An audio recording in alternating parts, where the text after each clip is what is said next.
누가복음 15장에 보면 예수님께서 비유 세 가지를 하십니다.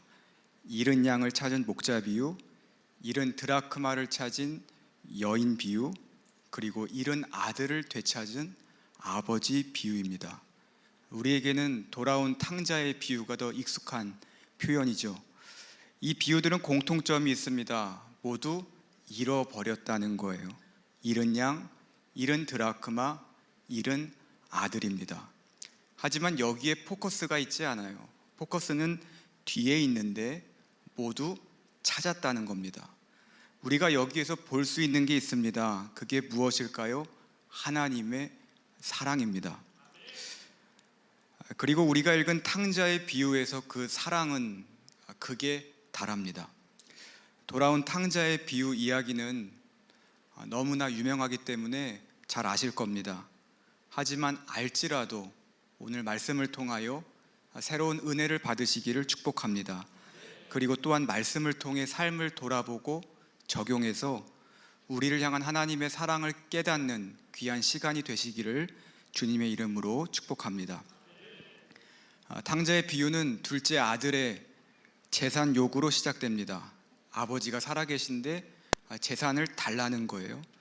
우리는 이 말씀을 읽고도 아무렇지 않습니다. 왜냐하면 상속재산 양도 정도로 생각하기 때문이에요. 하지만 이것은 유대 문화와 아랍 문화에선 있을 수가 없는 일이었습니다. 아버지가 살아계신데 유산을 달라고 한다? 이것은 그냥 아버지를 죽은 사람 취급하겠다라는 말과 다를 게 없는 말이었습니다. 우리는 둘째 아들을 탕자라고 말하는데 그는 탕자이기 전에 방자가 아니었나라는 생각이 듭니다. 물론 유산을 미리 받을 수 있습니다. 하지만 소유권만 받을 수 있었어요. 양도권이나 처분권은 받을 수 없었습니다. 이게 무슨 말인가? 너무 어려운데 쉽게 말하면 이렇습니다. 아버지께 재산의 소유권은 받습니다. 하지만 그것을 팔 수가 없는 거예요. 현금화할 수가 없다는 겁니다.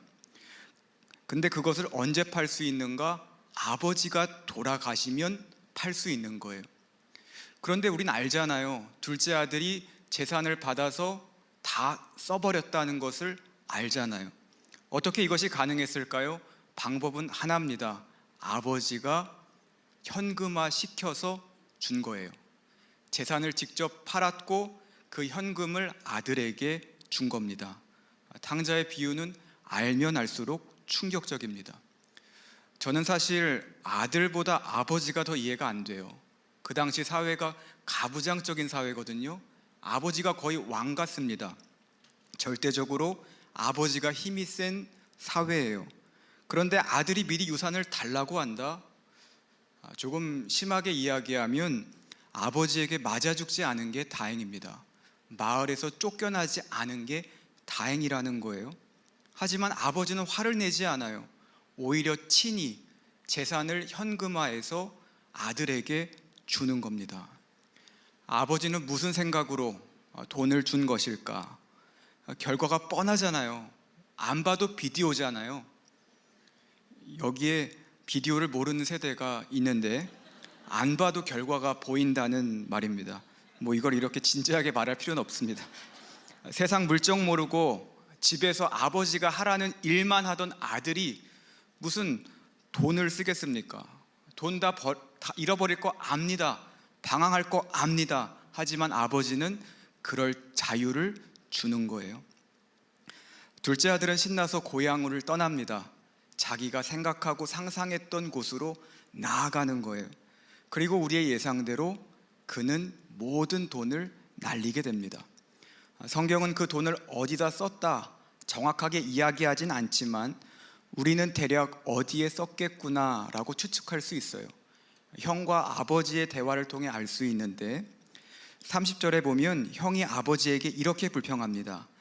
아버지의 살림을 창녀들과 함께 삼켜버린 이 아들이 돌아오매 이를 위하여 살찐 송아지를 잡으셨나이다. 무슨 명품을 사거나 투자해서 날린 게 아니에요. 주식이나 코인이나 부동산 투자를 통해서 돈을 날린 게 아니라는 거예요. 유흥비로, 오직 유흥비로 다 쓴 거예요. 오늘날로 말하면 뭐 클럽이나 나이트 가서 비싼 술 시키고 부킹하면서 논 겁니다. 중앙동에도 비스무리한 곳이 하나 있던데 이름이 재밌더라고요. 돈텔 마마. 직역하면 엄마에게 말하지 마. 이유는 모르겠어요. 엄마한테 말하면 안 되는 것 같습니다. 여러분, 둘째 아들은 왜 이렇게 돈을 막 썼을까요? 쉽게 받은 돈이니까 그냥 쉽게 쓴 것일까요? 그럴 수도 있지만 내 거라고 생각하니까 막 쓰는 거예요. 물론 내 거 맞습니다. 하지만 그 돈이 어디로부터 왔는지 생각했다면 이렇게 막 쓰진 않았을 거예요. 지금 내가 누리고 사용하는 모든 것이 아버지께로부터 왔음을 알았다면, 아버지를 한 번이라도 생각했다면 이렇게 낭비하지 않았을 거라는 겁니다. 적용입니다. 삶에 적용해 보세요. 지금 내가 누리는 모든 것들이 하나님으로부터 왔음을 기억하며 살고 있습니까? 하나님께 구하여 받은 것을 내 것으로 여기며 나만을 위해 사용하고 있진 않은가요? 하나님이 주신 이유와 마음은 모른 채 내 마음대로 살지는 않았나요? 사랑하는 성도 여러분, 우리 자신을 돌아보고 모든 것이 하나님으로부터 왔음을 기억하며 사시기를 축복합니다. 그리고 하나님께 감사하며 하나님이 원하시는 삶, 하나님이 기뻐하시는 모습으로 살아갈 수 있는 성도님들이 되시기를 주님의 이름으로 축복합니다. 둘째 아들은 가지고 있던 돈을 다 썼습니다. 그런데 엎친 데 덮친 격으로 그곳에 흉년이 찾아와요. 우리 속담에 곳간에서 인심난다라는 말이 있는데요, 어느 정도 먹고 살만해야 남이 보이고 남도 도와줄 수 있다는 말이에요. 둘째가 돈을 다 썼어도 그곳이 풍년이 들었으면 아마 편하게 살았을 겁니다. 먹곤 살았을 거예요. 하지만 흉년이 든 거예요. 그래서 어떻게 합니까? 돼지 농장에 가서 일을 합니다. 취직도 하고 운도 좋네, 이렇게 말할 수 있겠지만 아니에요. 유대인들에게 돼지는 굉장히 불결한, 또 부정한 동물입니다. 그래서 돼지고기 안 먹잖아요. 나중에 둘째 아들이 집에 돌아왔을 때 아버지가 어떤 동물 잡습니까? 살찐 송아지를 잡아요. 토실토실한 돼지 새끼 잡지 않고 살찐 송아지를 잡는 이유는 돼지가 불결하기 때문이에요. 또 돼지고기를 먹지 않기 때문이에요. 그런데 유대인이 다른 것도 아니고 돼지 농장에서 일을 한다? 이것은 있을 수가 없는 일입니다. 정말 바닥까지 내려간 거예요. 자존심 다 버리고 살기 위해 어쩔 수 없이 일을 했다고밖에 볼 수 없습니다. 그곳은 아버지의 집과 전혀 다른 곳입니다. 먹을 것이 부족한 곳은 물론이고 누구 하나 먹어보라고 권유하지 않는 곳입니다. 16절은 이렇게 말해요. 그가 돼지 먹는 쥐염 열매로 배를 채우고자 하되 주는 자가 없는지라. 돼지가 먹는 쥐염 열매를 먹는 것도 비참해 죽겠는데 더 비참한 것은 그 열매 먹어보라고 제안하는 사람이 없다는 거예요. 나를 신경 쓰고 나를 배려하고 나에게 관심 있는 사람이 없다는 거예요. 둘째 아들이 무엇을 먹는지, 무슨 상황에 처해져 있는지 관심이 없습니다. 왜요? 나와 상관없는 관계이기 때문에, 나랑 아무런 관계가 아니기 때문이에요. 그런데 여러분, 정말 놀라운 사실이 하나 있습니다. 둘째 아들은 이런 상황 속에서도 하나님께 기도하지 않습니다. 하나님께 도와달라고, 나 좀 구원해달라고, 나에게 복 좀 달라고 기도하지 않아요. 비참한 현실 속에서 그냥 한탄만 할 뿐입니다. 그런데 이 한탄과 짜증과 고독 속에서, 또 인생의 바닥에서 정말 중요한 것을 깨닫습니다. 그게 무엇일까요? 나에게 아버지가 있다는 사실이에요. 이 사실을 아니까 몸이 반응합니다. 그래서 20절은 이렇게 말해요. 이에 일어나서 아버지께로 돌아가니라. 무력감 속에 있던 아들이, 앉아있던 아들이 나에게 아버지가 있었네 라는 사실을 깨닫게 되니까 일어나는 거예요. 그리고 아버지가 계신 곳으로 달려가게 되었다는 겁니다. 용기를 내어 고향으로 걸어가는데 저 멀리서 누가 뛰어와요. 누구지? 하고 해서 봤는데 아버지예요. 20절은 이렇게 말해요. 아직도 거리가 먼데 아버지가 그를 보고 측은히 여겨 달려가 목을 안고 입을 맞추니. 그런데 이런 생각 들지 않으세요? 아버지가 아들을 어떻게 알았을까요? 언제 올지 모르잖아요. 그리고 그게 아들인지 모르잖아요. 또 아버지 나이면 노안이 올 수 있는 나이거든요. 안경도 없는데 어떻게 아들을 찾은 것일까? 이유는 간단합니다. 매일 같은 곳을 보며 매일 아들을 기다렸기 때문이에요. 일상도 있고 생업도 있고 할 일도 있지만 언제 올지 모르는 아들을 기억하면서 매일 기다린 겁니다. 그래서 제일 먼저 아들을 발견하고 뛰어간 거예요. 이때 주변에 있던 사람들은 깜짝 놀랐습니다. 왜 놀랐을까요? 아버지가 뛰어가서요. 그 당시 부와 명예가 있던 사람은 뛰지 않았다고 해요. 우리나라 양반처럼 그냥 쉬엄쉬엄 천천히 걸었다는 거예요. 그런데 아버지가 뛴 겁니다. 다른 사람들은 경박하다, 이게 뭐냐라고 말할 수 있겠지만 신경 쓰지 않는 거예요. 체면 그런 거 없는 거예요. 왜요? 내가 그렇게 기다렸던 아들이 돌아왔기 때문에. 죽은 줄 알았던 아들이 집으로 찾아왔는데 내 체면, 명예 그런 게 어디 있겠냐는 거예요. 아버지는 달려가 아들을 안고 입을 맞춥니다. 그러자 아들이 당황을 했어요. 입을 맞춰서 당황한 게 아니라 환대해서 당황한 거예요. 그러면서 자신의 죄를 이야기합니다. 21절을 보시겠습니다. 아들이 이르되 아버지, 내가 하늘과 아버지께 죄를 지었사오니 지금부터는 아버지의 아들이라 일컬음을 감당하지 못하겠나이다 하나. 아들이 자꾸 말을 해요. 근데 아버지는 듣지 않아요. 아들이 뭐라고 하더니 듣지 않아요. 그리고 종에게 이렇게 말합니다. 제일 좋은 옷을 입혀라. 반지와 도장을 줘라. 그리고 살찐 송아지를 잡아서 우리 마을 파티하자. 우리는 이 말 속에서 아버지의 마음을 알 수 있습니다. 어떻게 할까요? 제일 좋은 옷을 주었기 때문이에요. 그 당시 제일 좋은 옷은 누구 옷이었을까요? 아버지의 옷입니다. 아버지는 자기가 가진 옷 중에서도 가장 좋은 것을 구별해서 선택해서 둘째 아들에게 입힌 거예요. 도장과 신발도 그래요. 그냥 준 게 아닙니다. 가족의 일원임을 보여주는 표시예요. 특별히 신발은 그 사람이 주인의 종인지 주인의 자녀인지 알 수 있는 표시였습니다. 그 당시에 종들은 맨발로 다녔거든요. 하지만 주인의 자녀는 샌들, 신발을 신고 다녔어요. 아버지는 돌아온 아들에게 신발을 주며 신분을 알려준 겁니다.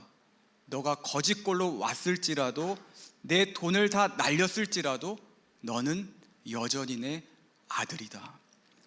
여러분, 상황은 변해도 변하지 않는 것이 있습니다. 변함이 없는 것이 있습니다. 그게 무엇인가? 아버지와 아들의 관계입니다. 아버지는 아들을 외면하지 않아요. 왜냐하면 내 아들이기 때문이에요. 아버지는 아들을 매일 기다렸습니다. 그 기다림은 언제부터 시작되었을까요? 아들이 고향을 떠났을 때부터요? 아니요. 아들이 무례한 요청을 했을 때부터, 재산을 요구했을 때부터 아버지는 이미 기다리기 시작한 겁니다. 그리고 그 기다림 속에는 아버지의 강한 의지가 담겨져 있어요. 우리는 의지가 아들에게만 있다고 생각해요. 아들이 자유의지를 가지고 고향을 떠났다, 이 정도로 생각을 하는데, 사실 이 비유 안에 그보다 깊고 강한 의지가 있습니다. 아버지의 의지가 있어요.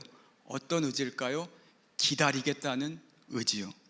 방황해도 좋다, 돈 다 잃어도 좋다, 살아서 돌아만 와라. 나는 기다리겠다. 돌아오면 다 용서하고 다 회복시켜 주겠다. 두 팔 벌려 안아주겠다. 아버지의 강한 의지가 담겨져 있다는 거예요. 여러분, 하나님은 아버지처럼 우리를 기다리십니다. 누구에게도 신앙과 믿음을 강요하거나 요구하지 않으세요. 우리에게 방황할 자유와 의지를 주십니다. 하지만 돌아올 기회도 주시는 거예요. 혹시 주변에 방황하는 사람이 있으신가요? 괜찮습니다. 집을 나가야 진리를 깨닫습니다. 어떤 진리요? 집 나가면 개고생이라는 진리요. 이것을 깨달을 때 돌아올 수 있는 겁니다. 길을 헤매야 지경이 넓어지고 뒷골목을 가봐야 여기가 지름길이구나를 깨닫게 되는 거예요. 방황을 해봐야 방향을 알 수 있고 때로는 얻어 터지고 넘어져 봐야 맷집이 세지는 겁니다. 그런데 여기에 더 놀라운 사실이 있는데요, 그곳에 하나님이 계시다는 겁니다. 그곳에서 하나님을 만날 때 내가 멀리 떠난 만큼 신앙이 커지고 내가 내려간 만큼 내 신앙이 깊어지는 줄로 믿습니다. 혹시 자녀 중에 하나님을 떠난 자녀가 있으신가요? 애가 어릴 때는 참 말도 잘 듣고 신앙도 좋고 성경 퀴즈대에 나가면 상도 받고 그랬는데 좀 머리가 크더니 교회를 안 다닌다고 하네요. 교회를 가자고 하면 엄마나 가. 또 가면 얼마 줄 거야? 뭐 사줄 거야? 딜을 하기 시작한다는 거예요. 또 교회에서 배운 것은 있어서 결단과 선포를 한대요. 나 교회 안 가. 죽어도 못 가. 자기가 무슨 에스더나 요나도 아니고 뭐 이런 말을 하나 싶다는 부모님의 이야기를 들었습니다. 자녀 때문에 속상한 분 계신가요? 괜찮습니다. 걱정하지 마세요. 그 자녀가 여러분의 자녀이기도 하지만 하나님의 자녀이기도 합니다. 하나님을 떠난 것 같아도 하나님과 그 자녀의 관계에는 변함이 없습니다. 돌아올 겁니다. 포기하지 마세요. 하나님께서도 포기하시지 않았습니다. 다만 하나님처럼 기다리고 기도하시기를 바랍니다. 그때 자녀는 반드시 하나님께로 돌아오고 함께 이곳에서 예배하고 하나님께 영광 돌리는 날이 올 줄로 믿습니다. 적용입니다. 하나님은 우리 아버지 되시고 우린 하나님의 자녀입니다. 그런데 그 관계를 잊고 살진 않았나요? 하나님이 나의 아버지 되심을 잊은 채 내 힘과 능력으로 살려고 노력하지는 않았나요? 내 삶을 돌아보며 적용하시기를 바랍니다. 말씀을 맺습니다.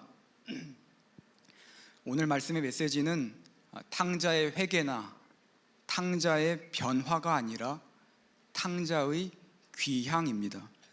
잃어버렸던 아들이 아버지의 품으로 돌아오는 이야기입니다. 하지만 우리가 기억해야 될 것이 있는데 아들의 돌아옴도 중요하지만 그 전에 아버지의 기다림이 있었다는 겁니다. 아버지의 기다림이 없었다면 돌아갔다 해도 의미가 없습니다. 안 받아주면 끝입니다. 나갈 때는 언제고 어딜 들어와 쫓아내면 끝입니다. 하지만 탕자의 비유가 해피엔딩인 이유는 아버지의 기다림과 아들의 돌아옴이 만났기 때문입니다. 사랑하는 성도 여러분, 오늘도 하나님 아버지가 우리를 기다리고 계십니다. 혹시 방황하고 있는 분이 계시다면 이 사실을 기억하며 돌이키고 돌아가시기를 바랍니다. 돌아갈 때 아무것도 안 가져가도 됩니다. 빈손으로 가도 됩니다. 추한 모습으로, 만신창이가 된 모습으로, 거짓골의 모습으로 가도 됩니다. 자격, 체면, 명분 필요 없습니다. 하나님이 원하시는 것은 그런 것이 아니라 아버지의 품으로 돌아오는 것입니다. 하나님은 내 모습 이대로를 사랑하십니다.